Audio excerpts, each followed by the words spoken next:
প্রিয় শিক্ষার্থীরা, আজকে আমি তোমাদের মাঝে একটি ভিডিও নিয়ে আসলাম হিসাব বিজ্ঞানের খুবই গুরুত্বপূর্ণ 3টি সূত্র নিয়ে। এটি মূলত আমাদের দশম শ্রেণীতে এই অধ্যায়টা আছে। একতরফা দাখিলা পদ্ধতি সংক্রান্ত যে সূত্রাবলী, এগুলোতে আমরা খুব সহজেই অধ্যায়টা কাভার করতে পারবো।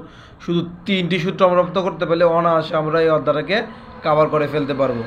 প্রথম সূত্রটি হচ্ছে এরকম যে প্রারম্ভিক মূলধন, দ্বিতীয়টি হচ্ছে সমাপনী মূলধন এবং তৃতীয়টি হচ্ছে লাভ বা ক্ষতি নির্ণয়।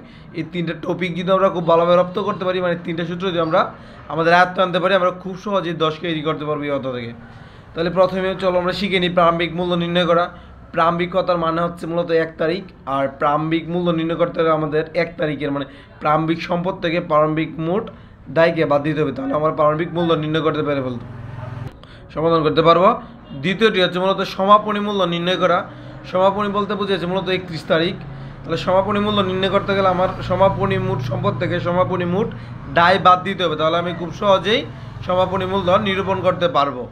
এবং অবশ্যই যেটি রয়েছে সেটি হচ্ছে মূলত লাভ ক্ষতি নির্ণয় সূত্র। লাভ ক্ষতি নির্ণয় করতে গেলে আমাদের আগে যে পেয়েছি মানে আগে যে আমরা এই সমাপনী মূলধন বের করেছি, সেই সমাপনী মূলধনের সাথে আমরা উত্তোলনের অংশটুকু যোগ করব এবং এবং এই মাইনাস চিহ্ন দিয়ে আমরা লিখব প্রারম্ভিক মূলধন এবং তার সাথে অতিরিক্ত মূলধনটা যোগ করে দেবো। তাহলে আমাদের 3 নাম্বার সূত্রটা ক্রিয়েট করা হয়েছে। আর এই 3টি সমন্বয়ে মূলত আমরা এই অধ্যায়টাও কমপ্লিট করে ফেলতে পারবো।